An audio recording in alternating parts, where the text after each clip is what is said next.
Hi guys! Welcome back to our channel. Tahimik muna tayo ngayon kasi it's only 4:55 a.m. So this is officially the day 2 of our adventure here in Laos. So ngayon, maaga tayong gumising kasi pupunta tayo at i-witness natin yung almsgiving ceremony here in Luang Prabang. Gumising kami na maaga for this kasi yung ceremony nag-start siya ng 5 a.m. Papunta kami ngayon sa Wat Mai Monastery, which is 5 minutes walk from our accommodation. Nag-DIY lang pala kami, no? Pero if may time kayo or may budget kayo, pwede kayo mag-book sa Klook.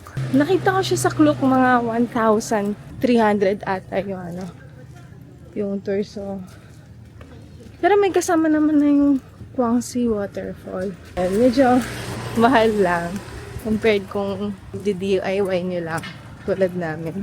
Pero kung ayaw nyo na ng hassle, book na lang kayo sa Klook. Wow! Kung kapag-recommend ng Klook, alam mo, Klook ambassador niya eh. In the future, through your support, makakapag Klook discount code dito. Kaya naglalakad kami ngayon sa streets ng Luang Prabang. Wala pang masyadong taong gising. Quiet pa ang lahat. Sarado pang everything. Kung nakikita niyo yung may ilaw na yun sa taas, I'm not sure baka yun na yung Fusi Hill. No? Parang yun nga yun. Kasi chill. Yung nag-aalok si ate. Ano kaya yung naalok niya? Baka yung tour din, ano? Kaya nag-offer sila ng sticky rice daw. To offer the monks. Kung di kayo nakapag-book ng tour, pwede naman pala dito. May mga lalapit sa inyo.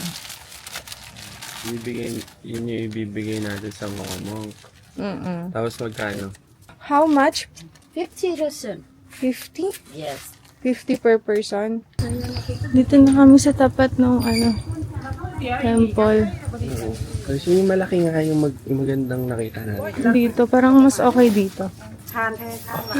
Guys, ito yung nila. Price list ng products. Yung sticky rice, 50,000. Yan, per kilo. May iba-ibang price. Sabi dito, may mga following rules to do the almsgiving ceremony. Observe the ritual in silence daw. And contribute an offering only if it is meaningful for you and can do so respectfully.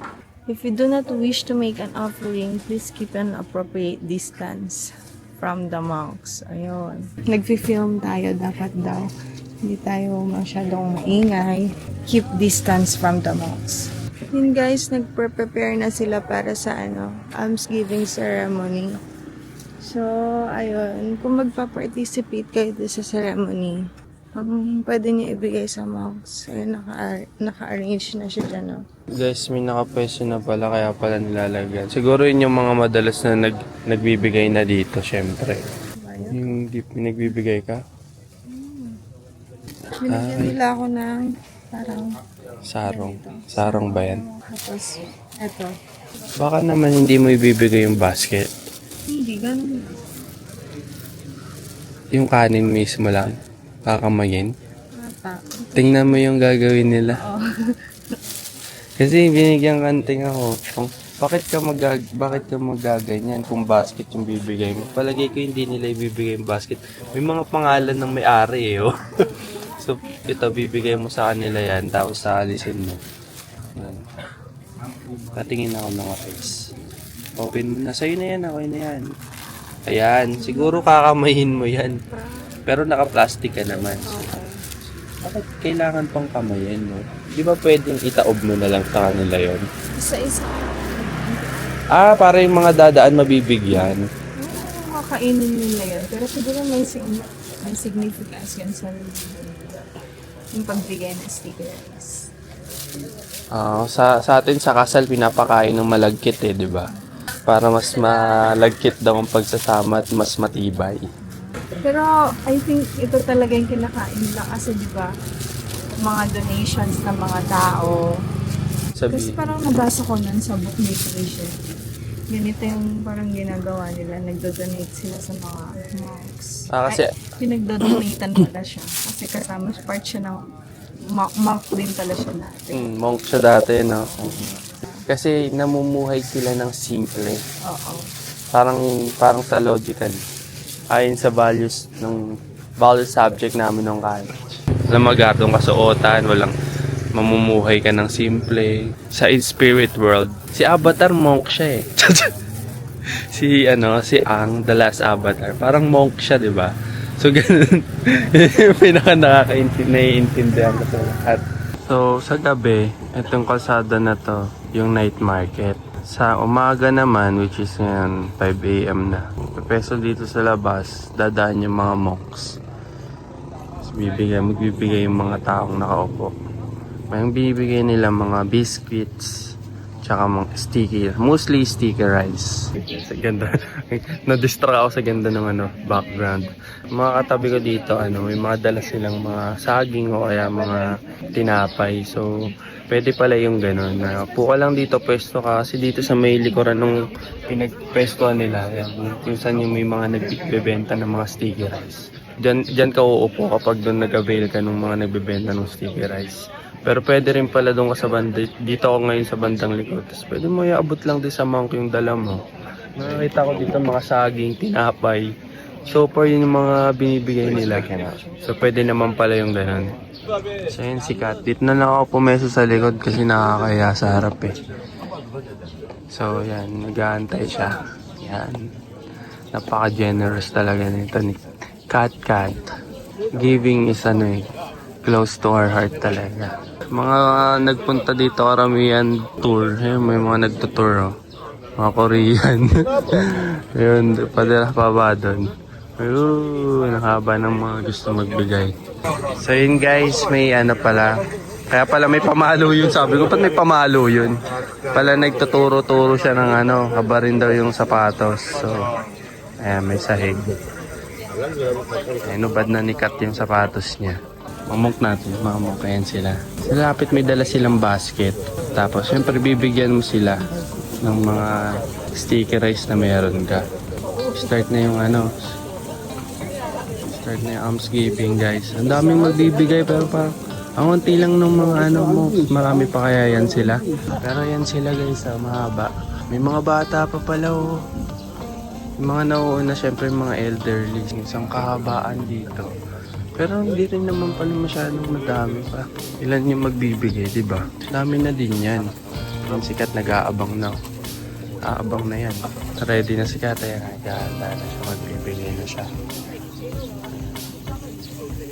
Ayan na, malapit na sa kanya yung malapit na sa kanya.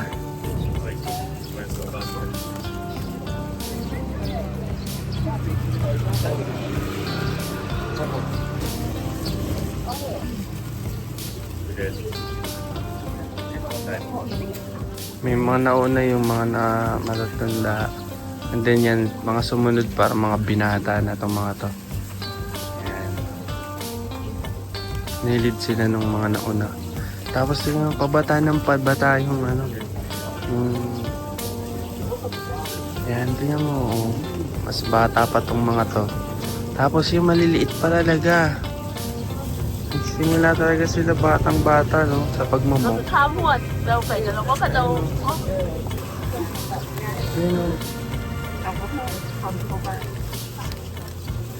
Diba? Ayun, no? Batang-bata pa. Isang maliliit na bata yun. Yan yung maliliit na yung binibigyan ni Kato. Tapos yun na yung dulo. Yun na sila. Yung saging yan, nagbibigay na ng saging yung yung mga foreigner. Yan. Diba?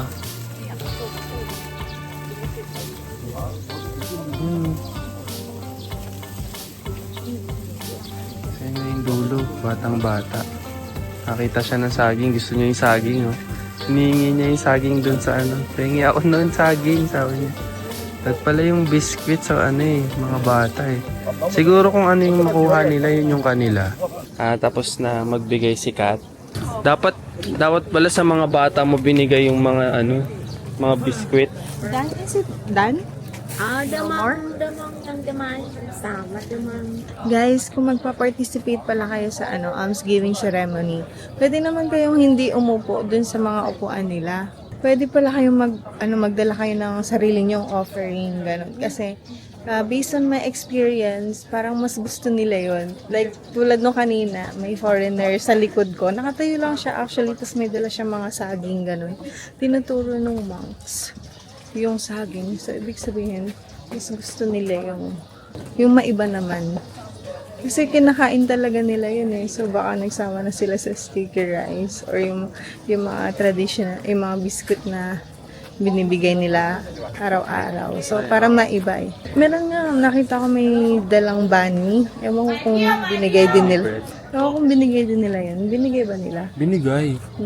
Binigay din.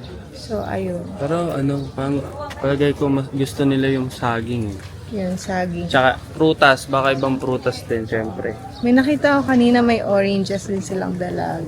Kasi rin namang paborito lang ng bata yon yung saging. Kaya nung nakita niya binibigyan Ayun na sa... na. Oo nga, bumalik pa nga sila eh. Bumalik na sila.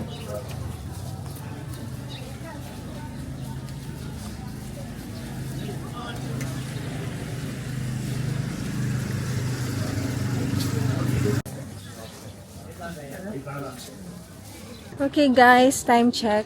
It's 6:15 a.m. And ayun, pabalik na ulit kami sa accommodation namin kasi tapos na yung ceremony. Actually, sobrang bilis lang no pangyayari. Mga 15 minutes lang, no? Oo, As kasi in, dadaan lang sila, tapos magbibigay ka ng alms mo. And then, tapos na. Ayun. hindi na kami pumasok. Pwede na pumasok sa sabihin mo. Actually, anong oras na ba? 6 a.m., no? Pwede nang pumasok pala doon sa temple na nasa likod ko. Sa Wat Mai Monastery. Sabi namin babalik na lang kami kasi naantok na kami. Tulog muna kami ng mga sandali tapos mamaya lalabas ulit kami. And then we're gonna roam around Old Town and the temples and the waterfalls. So, see you later! Actually, dito sa mga gilid-gilid ng kalsada, meron din silang setup dito. I think, mga locals to. Yung pinwestuhan namin, parang it caters to tourists, no? Pero ito, yung authentic side of almsgiving. Authentic side of almsgiving ceremony, may mga sinet up lang sila dyan. So, bibigay. Kasi siguro dadaan din dito yung mga tao. Ayan ang mga man. Ayan, dumaan sila.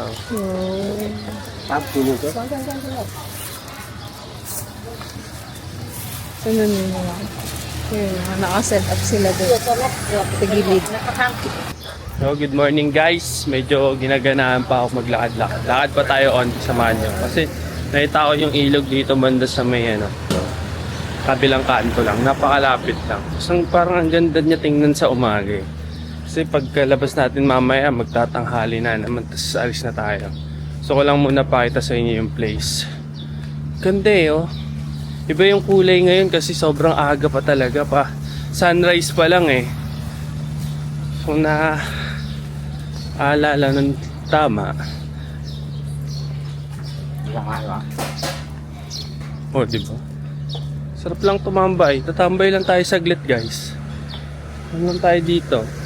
Tingin-tingin. Ganda. So, naalala ko kasi kahapon ba? Dito yung sunset. So, ibig sabihin, sunrise dito sa likod natin. Yan, dyan. So, pa umaga pa lang, so maliwanag maunti doon. Alas 6 pa lang eh. So, magsi 6:30. 6:20 to be exact. Yan, gusto ko lang pakita sa inyo saglit. Ayan, ganda. May mga kainan nga rin eh, kasi may mga nakaseta. So, parang restaurant. Ayan, may menu sila dito. Ayan, may menu sila ng pagkain. Yung mga kumakain na din, ang aga nila kumain.